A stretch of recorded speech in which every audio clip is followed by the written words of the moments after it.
Tô esperando o meu amigo Bernardo entrar aqui para nossa live. Hoje a gente vai ter a alegria de discutir um tema que é uma dor muito grande nossa, que é tromboprofilaxia em cirurgia de varizes. É uma dor porque, apesar de nós sermos os donos da doença, as melhores práticas em relação à tromboprofilaxia e cirurgia de varize não são bem estabelecidas. Existe uma série de dúvidas ao longo dessa minha jornada de ensino, tanto nas mentorias em trombose quanto com os alunos da plataforma online, a gente percebe o quanto não é claro a conduta, não é clara a conduta. B, você conseguiu entrar? Oi, minha querida. Desculpe. Bem-vindo. Boa noite, gente. Tá vendo? A Suzana mais uma vez me salvando. É um prazer ter ela aqui no MPHI mais uma vez. Tô vendo ela já fazendo o pitch.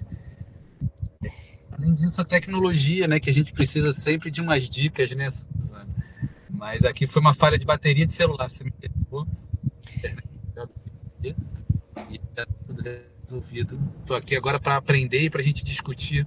Pode tocar. Então, eu estava comentando, né, sobre a necessidade da gente falar sobre profilaxia de TEV e cirurgia de varizes.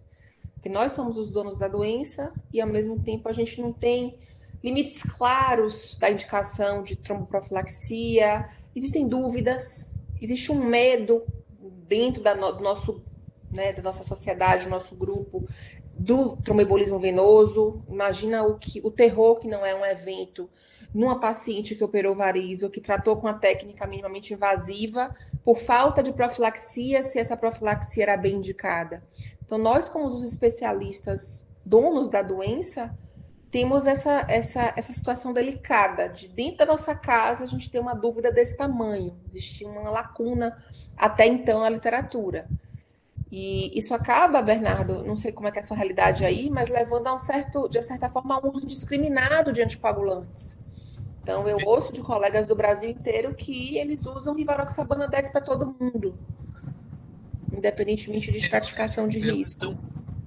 É um pouco assim, quem nunca teve um episódio não usa e não estratifica. E quem já teve um episódio usa para todo mundo, o que também não está certo, né? A gente sabe Sim. dos riscos. Então aconteceu, até a gente tem aqui próximo casos desse, inclusive um caso recente, um paciente jovem, foi feito uma cirurgia de varizes relativamente risco baixo e com uma semana ele foi no consultório para retirar os pontos de um colega e aí saiu dali, foi pro dentista, começou a sentir falta de ar no dentista, correu pro hospital embolia. E aí, depois disso tudo acontecido, graças a Deus o paciente está bem, aí teve que fazer, internar, teve que fazer anticoagulante, teve que fazer trombolítica, aí fez aquele edema na perna, mas ele relatou depois disso tudo que ele tem um irmão gêmeo que tem muita trombose. E na história Só não foi isso, dito né? nada. Somente Então, isso, muitas né? vezes a gente estratifica e mesmo assim a gente pode ser pego de surpresa. Esse paciente estava estratificado, é um colega professor da universidade. Mas então eu acho importantíssimo para aqueles que usam indiscriminadamente saber um pouco mais e para aqueles que não usam pelo risco, ou porque não precisam, ou porque acham que isso é besteira, saberem que existem casos sim, inclusive de embolia e morte De pós-cirurgia de óbito, variz. né? Então, inclusive, você falou uma coisa importante. O que você falou corrobora exatamente o que um artigo no JVB, publicado por nosso amigo Areias, por Alcides, Daniel, Fabiano, dentro dos autores, mostrou. Eles fizeram uma survey, um questionário, dentre os membros da SBACV, encontraram em 2022 que 46% sempre ofereciam tromboprofilaxia farmacológica e 21% nunca. Então, contrariando aquela máxima, né, B, de que na medicina e no amor nem nunca e nem sempre, É aqui no verdade. Brasil, a gente, dentro da sociedade de referência, tem uma conduta que ainda é distante disso aí que está falando, da necessidade de estratificação individual de risco, né? Então, a gente descamba entre a medicina defensiva, de dar anticoagulante a quem não precisa e sujeitar um paciente que não precisa a um risco de sangramento, ou deixar de dar quem precisa, que também é o outro extremo que a gente vai poder discutir aqui hoje, né? É isso. A gente já seguindo nessa linha, uma coisa que sempre me perguntam também é se não, mas eu faço minimamente invasivo, não, mas eu uso só o laser, não, mas eu faço uma espuma. E aí não tem ainda nada de dado na literatura sobre isso, então eu não faço profilaxia. A gente sabe que, ainda mais no caso da espuma, entrada em graúdas, não só esses, mas principalmente no SUS, isso não é uma coisa auspiciosa, né? Fala sobre isso. Seu áudio está claudicando um pouquinho, viu? Não sei se é o lugar que você está passando.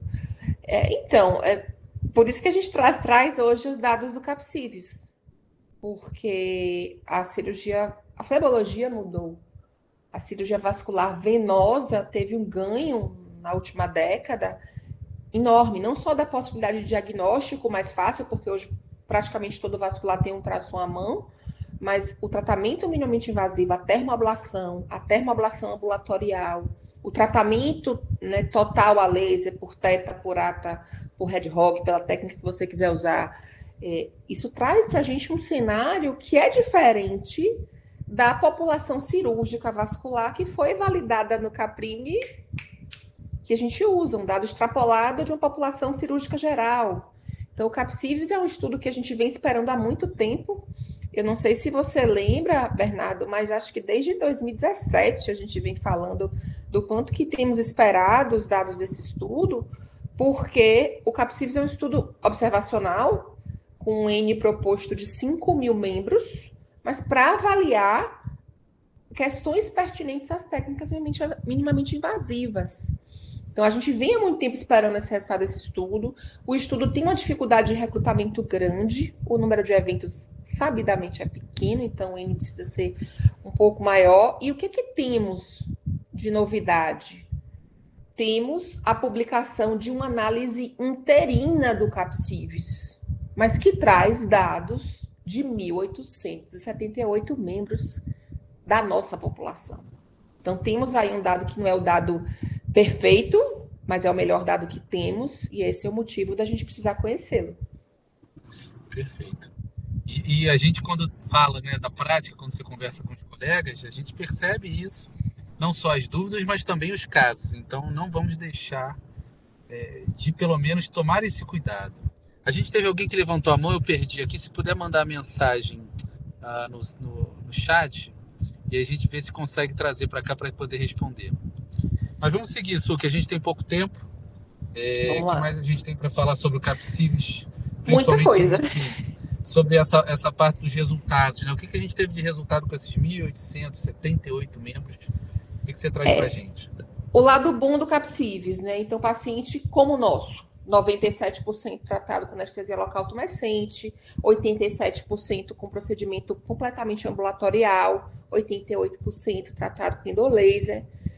Uma pequena diferença aí, né, para você ficar mais claro, 60% dos pacientes trataram somente o eixo safênico, ou seja, não foi tratado com endolaser as tributárias, 22% fez mini flebectomia, 22% também fez escleroterapia associada, e em torno de 4% fez tratamento de perfurantes concomitantes. Temos algumas coisas muito interessantes. A primeira é que a gente começa a olhar, Bernardo, para o nosso paciente e entender que nem todo mundo é igual. Vocês vão acessar aqui a aula sobre isso, que também já subi na plataforma online de educação em trombose, tá? Quem estiver lá, os membros da plataforma já está lá disponível para vocês, subi hoje. Os pacientes não são iguais. É cirurgia de varizes, mas é tudo muito diferente. Então, por exemplo, termoablação de eixo safênico pura é uma coisa. Termoablação de eixo safênico com flebectomia, você associar a flebectomia à termoablação de eixo aumenta em 6 vezes o risco. Tratamento de perfurantes também aumenta o risco. Então, a gente começa a ter um dado um pouquinho mais desenhado. A mensagem maior do Capcives é que, se a gente até então vinha falando que a incidência de TVP nessa população era em torno de 1% ou menos, o Capcives traz para a gente um dado de 0,5% de TVP sintomáticas. Esse é um ponto importante. Esse é um dado até que assusta, na verdade, né? Porque a gente tem algumas equipes que fazem uma média aí por ano desse número de cirurgias. Em relação a procedimentos, a gente está muito mais do que isso, né? De fato, Mas são não é dados à toa que relevantes. você está mais. O estudo observacional tem Pois vieses. é. Não, e outra coisa é que, de fato, na maioria dos casos, a gente já tem feito o uso do ecodoppler, né, no pós-tratamento, principalmente de espuma do SUS, mas confesso que é um Doppler direcionado. E aí? Não é A uma gente tem que pesquisa estudar isso ativa, né? melhor, a gente tem que fazer um estudo completo. E nos sintomáticos, obviamente, a gente vai fazer o diagnóstico, mas e nos assintomáticos? É um grande problema isso, porque repare, a própria análise dos desfechos dos estudos que avaliam trombose e varizes, tromboembolismo venoso e cirurgia de varizes é prejudicada por esse tipo de questão. Coloca-se num barco só TVP sintomática, assintomática e errite. Eu vou até engrossar um pouquinho mais o caldo da sua pergunta. Então, eu tive a oportunidade recentemente de trocar uma ideia com o professor Caprini para entender por que, por exemplo, no caso do Capcivis, por que diabos Errite 2A4 está aqui como desfecho primário, porque está, contrariando o que Kabnik fala, Errite é diferente de TVP, o trombo é histologicamente diferente, o prognóstico do Errite é diferente, a gente vê que quando a gente dá anticoagulante, o trombo regride rapidamente. Mas a resposta do professor Caprini é que ele entende que o Errite de 2A4 tem o potencial de complicar. Eu tinha perguntado se o motivo de incluir Errite era para engrossar o caldo, porque como a quantidade de eventos é muito pequena, imagina o N necessário para você fazer, por exemplo, um ensaio clínico randomizado de um problema com a incidência tão baixa. Mas a resposta dele foi essa. Então, o que mais importa para a gente, de fato, é a TVP sintomática. Mas eu não menosprezaria a ponto de desprezar. Essa é uma questão que se fala muito nesse cenário. Os estudos retrospectivos tendem a valorizar apenas as TVP sintomáticas. Os prospectivos com busca ativa tendem a ter um número maior de eventos. Tem estudos que chegam a 16%, mas aí tudo misturado, né? HIT, TVP, assintomática no bolo. Mas fato é, a gente faz um exame, você faz uma avaliação ali, você não vai olhar de cima a baixo tudo, tá? Você não vai ficar pesquisando TVP infragenicular sintomática de rotina, não tem benefício nisso, mas você vai avaliar ali se você trata uma parva, você vai olhar eventualmente se tinha alguma perfurante, você vai fazer uma avaliação, assim, o que eu bato muito disso, e você como professor universitário também, eu sei que você fala muito, é a avaliação clínica do paciente.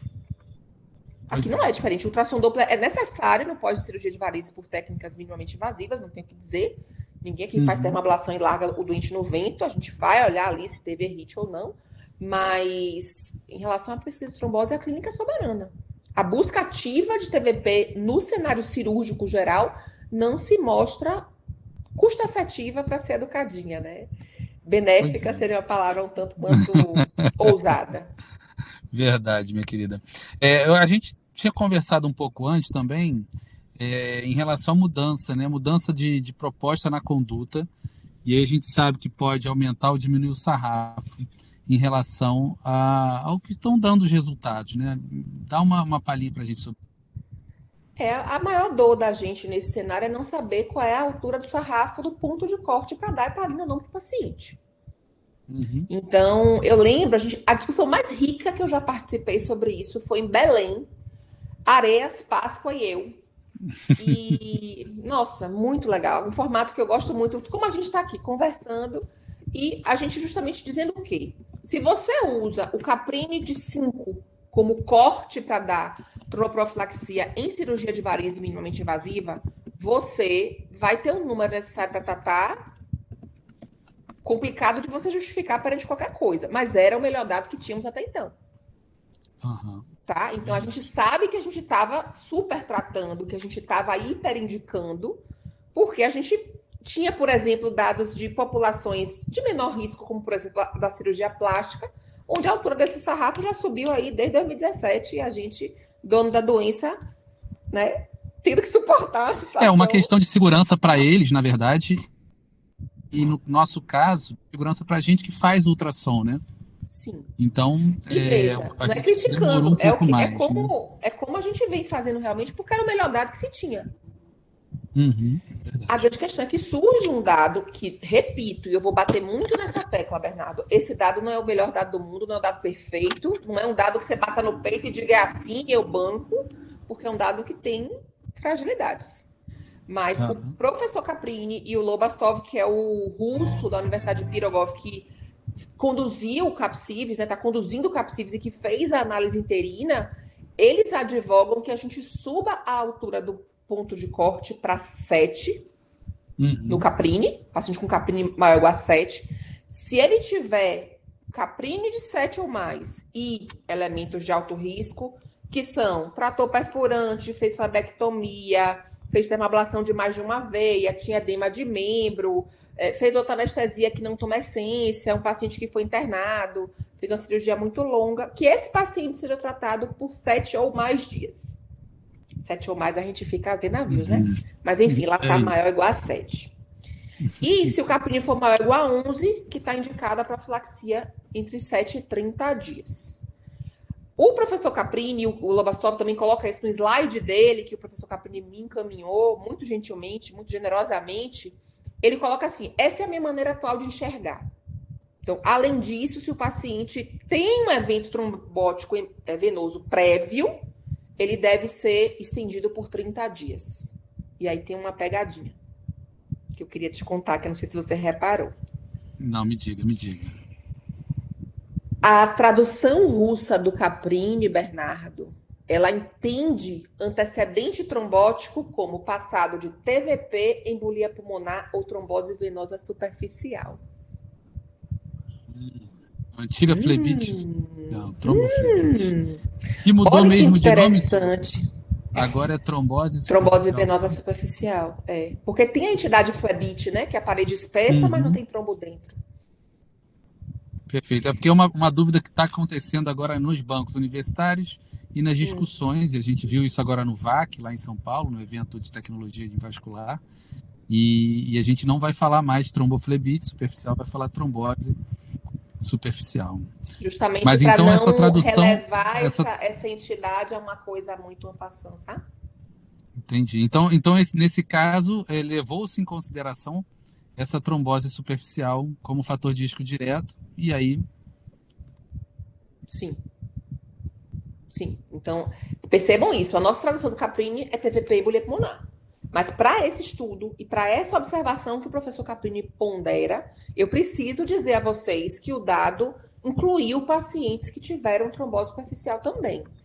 Vai ser incluído isso para sempre? Não sabemos. Eu estou falando de uma análise interina que tem menos da metade da quantidade de membros necessária para o N que vai deliberar sobre relevância estatística, né? Que vai trazer mais, mais relevância. Então, mas já são dados que a gente esperava, né? Pronto. Eu acho que temos um dado novo. É perfeito, é maravilhoso, sensacional. É o dado melhor que temos agora. Vamos lidar com esses dados, tá? Dentro da nossa realidade, tentando aprimorar a nossa estratégia de tromboprofilaxia, mas entendendo que esse estudo tem fragilidades muito claras. Entendi.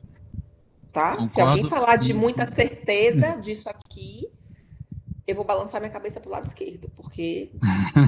Quem mais sabe tem dúvida, quem somos nós, né? Não, então. É isso. O professor Caprini teve a humildade de falar assim, olha, é como eu penso atualmente, mas eu preciso que vocês aí, pelo mundo afora, testem essa hipótese, verifiquem esses dados. Então, é o melhor dado que temos. Ponto para eles. Né? Esses caras... A gente teve uma felicidade também de conseguir um contato com o professor Caprini, e a gente está desenvolvendo na Unirio agora, junto com a Arei, com a Verônica, uma tese de mestrado com um protocolo só para espuma, seguindo os dados dele, do Caprini. E a gente já está passando agora de 200 pacientes tratados e acompanhados com ultrassom, com mando. Então a gente vai ter um dado do SUS em breve, né, do SUS brasileiro. A gente tem serviço público em outros países, mas a gente ainda não tem dado para dizer. Mas a verdade é que a gente precisa, mesmo no SUS, naqueles ambulatórios de espuma, fazer, né, avaliar a Caprini, a gente está avaliando em todo mundo, e fazer o segmento desses pacientes. Se quiser fazer um braço aqui em Salvador, eu tô aqui, viu? No SUS também. Já está convidado. Vou No passar o SUS protocolo para também. Bora vocês. aumentar esse N aí, meu filho. É Já vira isso. TCC de um residente e a gente já. Não, e a resposta, né? Você vê, o Caprini com o nível que ele está, ele responde mensagem, responde e-mail. Não, É uma gente, ele pessoa é que de uma realmente quer mudar a ciência no generosidade. mundo, né? Cara, eu já era fã dele, né? Eu brinquei, eu falei, eu nunca pensei que um homem 80 a mais fosse me deixar com a mão gelada e assim, trêmula, porque eu tava nervosa. Eu sou Não fã daquele aconteceu comigo, cara. mas eu entendo. Eu sou fã dele num grau. E ele, muito generosamente, me mandou muito material. Eu consegui discutir isso aqui que eu estou apresentando para vocês com ele. Eu tinha Perfeito. muita dúvida em relação os porquês do E foi por isso que Capcives. eu te convidei, porque você é a nossa representante. Não, eu falei que eu sou do Brasil, tá? Não falei nada nominal, não. Foi em nome da gente mesmo. Mas, Não, enfim, claro, claro. acho que vale, B, já aproximando do fim, né, falar das fragilidades desse estudo, né, o estudo observacional, portanto, gerador de hipótese. O N é Perfeito. uma análise interina, não é o N total proposto. A questão do ERIT eu já ponderei com vocês, mas como é um estudo observacional, possivelmente pode existir um viés de seleção em relação a quem recebeu anticoagulação e quem não recebeu, porque se é o médico assistente que define, fica claro que o paciente de maior risco, na percepção dele, tem maior probabilidade de receber anticoagulante do que de menor. Mas tem Perfeito. algumas questões dos próprios resultados que, assim, em relação ao número de dias, muita gente fez single shot, 2, 3 dias, número cabalístico de dias que eu bato, né? Não faz. Se decidir fazer, É, faz pelo menos 7. 7 a E 10 dias é um número que a gente segue aqui também. é, Tem umas perguntas, eu acho que a gente podia passar também para as perguntas. eu tenho uma pergunta do Começando. Instagram que eu queria responder, tá? De Maria Fernanda Isso, então, e essa de que eu ia fazer para Luiz. você. Tu faz, Então fala. vamos lá. Safena extensa com tratamento concluído. Trombose safena. Uma Então, trombose venosa, ela botou superficial, mas na verdade agora é uma trombose, uma tromboflebite superficial, ela botou trombose venosa superficial, então ela já está no seu grupo, provavelmente. então, Fernanda, olha só. É muito importante falar disso.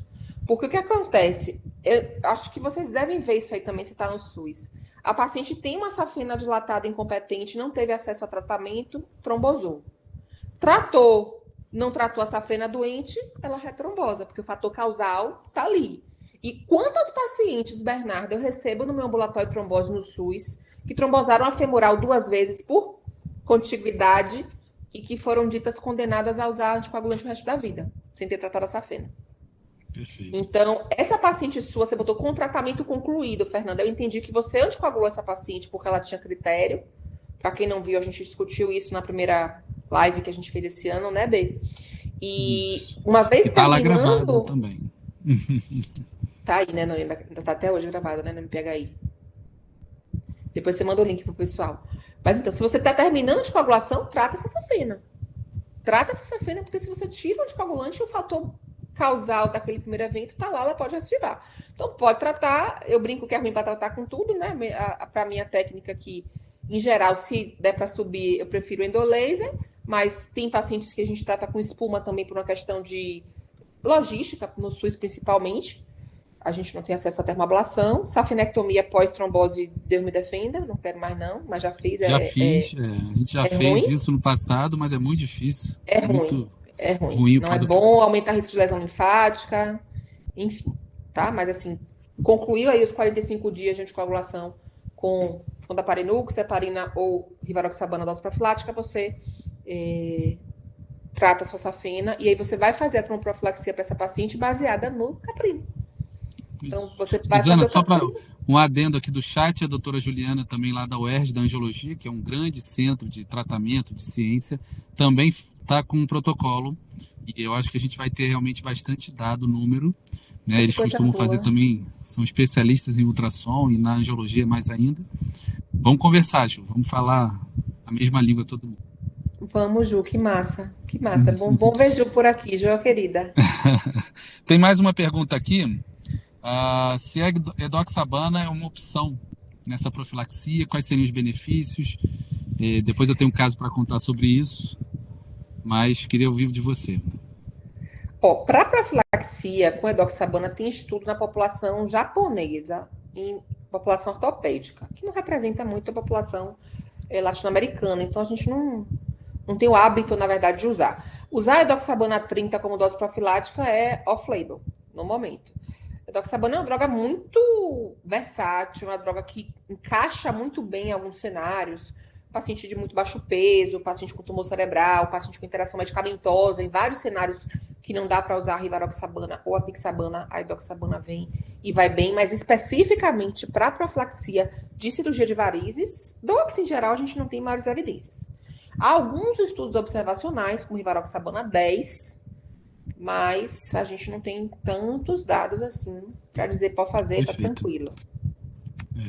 O caso, na verdade, é um caso de um paciente que internou com uma embolia pulmonar, com uma trombose, e foi feito a rivaroxabana.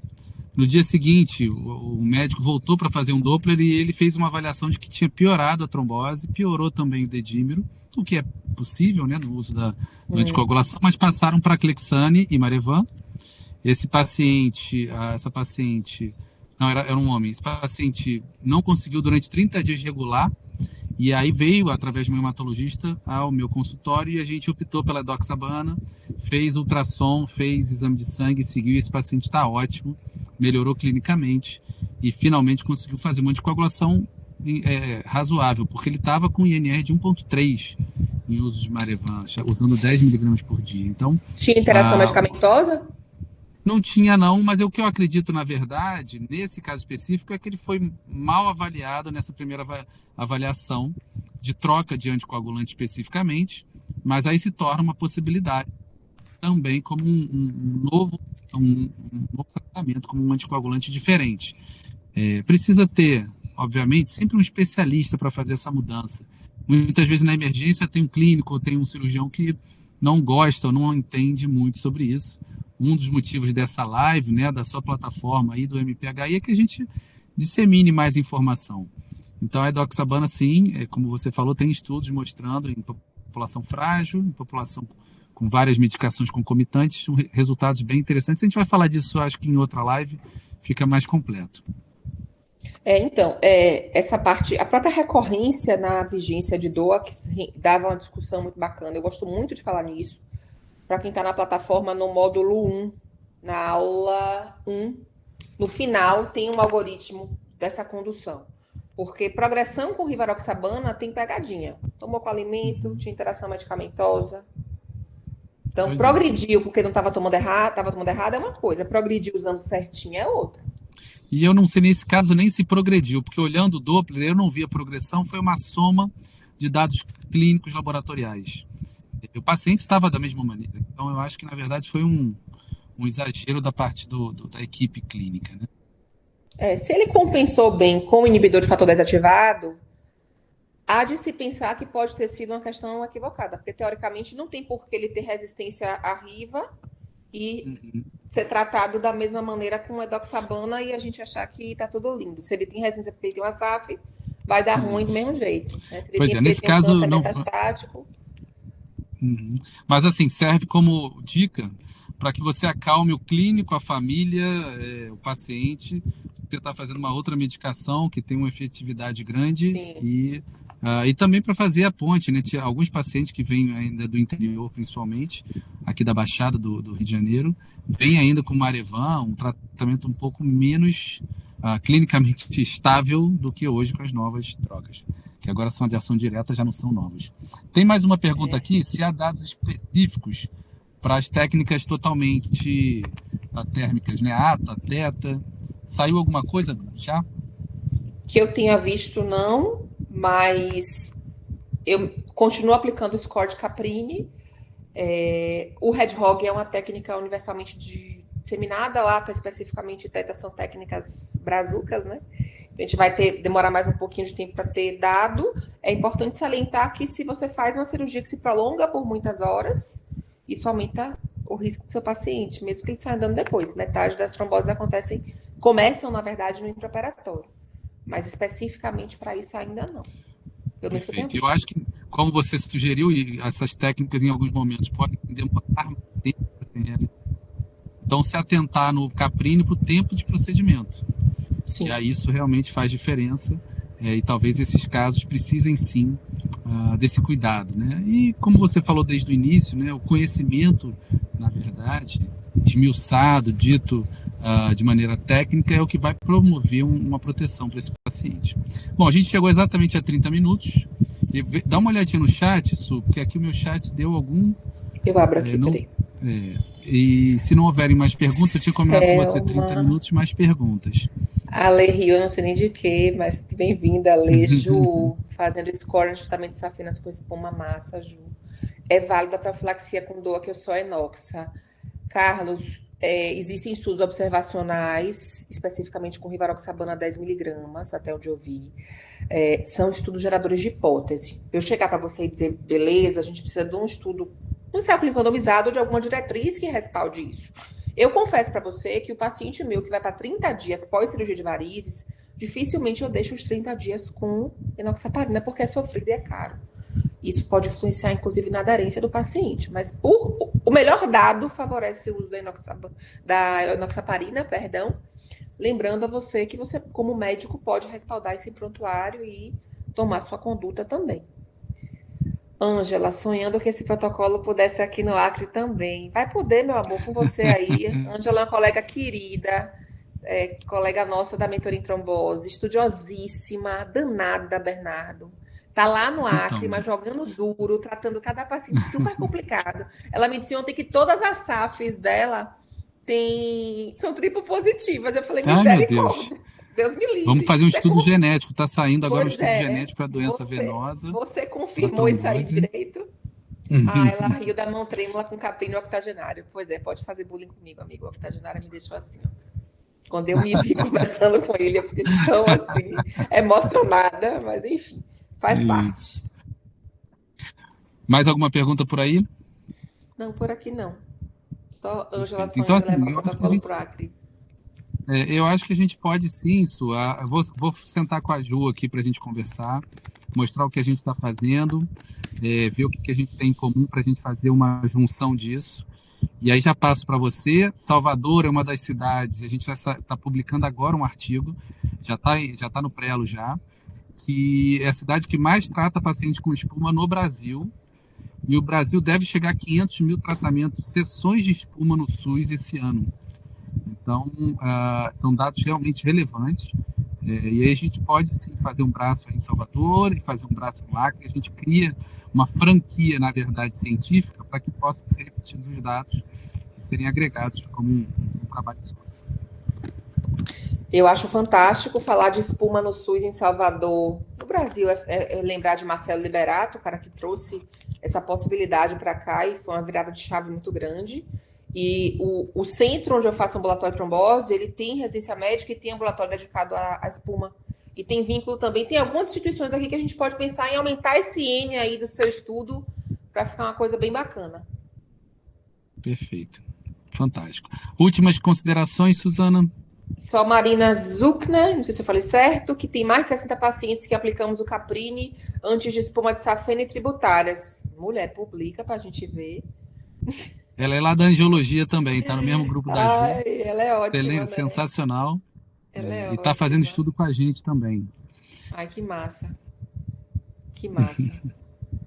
Mas é isso aí, Bê, vamos lá. O que mais me anima em falar de trombose, ensinar de trombose, em diversas instâncias, no gratuito, na plataforma online, nas mentorias, onde eu pego o colega pela mão, é tentar impactar em qualidade de assistência, é fazer com que a gente, como médicos, cuide desses pacientes melhor, porque entre amigos eu posso falar, esses pacientes são conduzidos, pelo menos na minha realidade, à margem do que a literatura preconiza, e isso para mim é um incômodo sem fim.